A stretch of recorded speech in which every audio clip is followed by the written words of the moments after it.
Hello and welcome to MLP Season 1, Episode 17, The Stairmaster.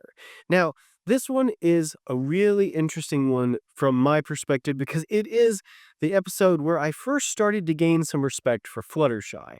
I've said before that although Fluttershy seems to be like everybody's favorite, I just always thought she was the least interesting and the least fun to go on an adventure with. But this episode was the first time in the series that I remember thinking, you know what? I have some respect for Fluttershy. Even though she's still not my favorite character, I do appreciate that she is not a bad character. And in fact, she has her moments of greatness. What's wild is that this is also the first true Cutie Mark Crusaders episode. Now, I remember also thinking at the time that with Season 1 and Season 2, some of the episodes with the Cutie Mark Crusaders kind of lagged for me. They were the sort of thing where I was kind of like, man, I kind of would rather be with the main six. But over the years, and especially getting into the later seasons, in particular Season 5, I really love the Cutie Mark Crusaders. And coming back to Season 1 and Season 2 now, although I've watched this, I've watched this series so many times, but every time I come back nowadays, I always really find their episodes to be ones that I get particularly excited about because I love these three. Sweetie Belle, Scootaloo, and Apple Bloom are surprisingly deep characters with really unique characterizations that the more you get to see them, the more you kind of pick up on how different their personalities are.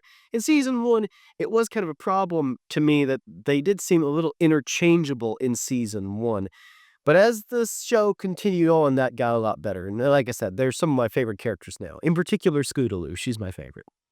Now, the reason I say this episode gave me a lot of respect for Flutters is really comes down to the fact that there's a point where the Cutie Mark Crusaders go into the Everfree Forest, which is a, terrifying, dark place. We've seen multiple times that Fluttershy is petrified of this forest, and yet she goes in there to save these kids. That mad respect, because there's so many times in the series later on where we see Fluttershy avoiding responsibilities because of her cowardice.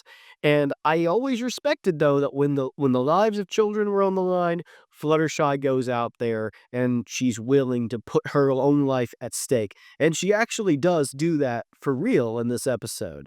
They meet a cockatrice, which is an interesting fictional mythological creature, because until I saw this series, I'd never heard of it. So major points to whoever on the production team knew what that was. That's kind of crazy to me.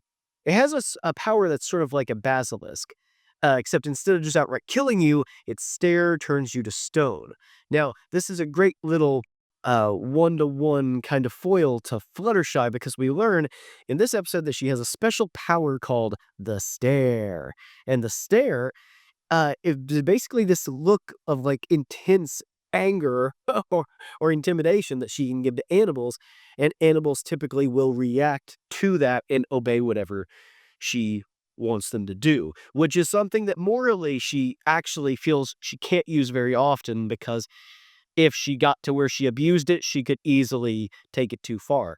Again, crazy mad respect for Fluttershy in this episode. The fact that she has given this so much thought about her morals and when and how she should use this special ability of hers.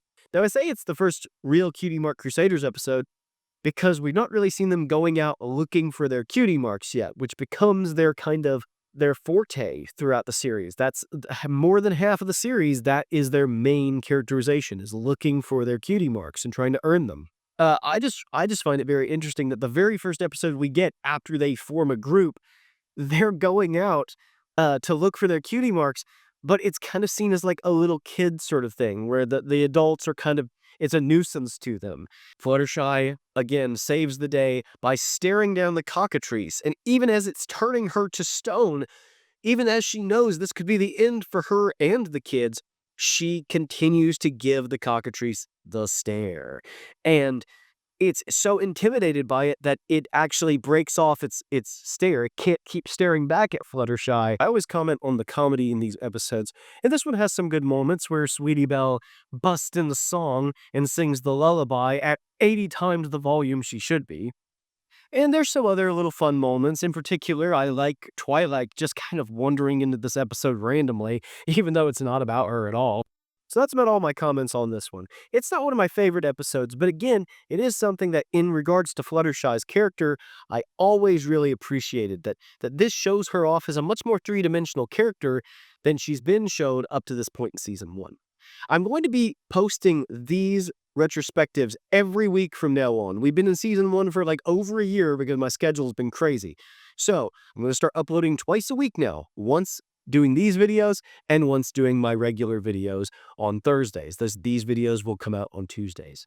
So thank you everybody for being patient with these videos. We will get on a normal schedule going forward. Thank you everybody for watching. God bless you, and I will see you in the next one.